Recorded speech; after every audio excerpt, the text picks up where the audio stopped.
کبھی پاؤں پھسل جائے گا، کبھی غلطی ہو گئی،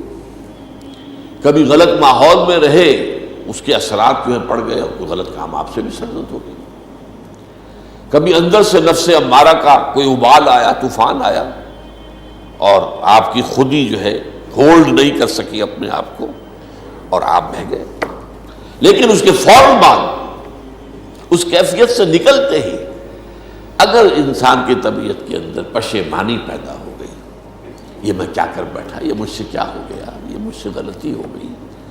اور فوراً اللہ کی طرف رجوع کرے اور استغفار کرے، اللہ معاف کر دیتا ہے۔ لاکھوں بار کرو اور معافی، اللہ تعالیٰ کی معافی کا دروازہ کھلا ہے۔ یہ درگاہ ماں درگاہ نومیدی نیست، یہ میری درگاہ جو ہے نا امیدی والی نہیں ہے۔ 100 بار اگر توبہ شکستی، بعض اگر 100 مرتبہ پہلے توبہ توڑ چکے ہو تو پھر آؤ، پھر توبہ کرو، توبہ کا دروازہ بند نہیں ہوتا ما لم یغرغر، جب تک کہ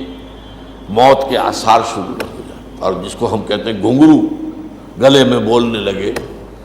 اس وقت تک توبہ کا دروازہ کھلا۔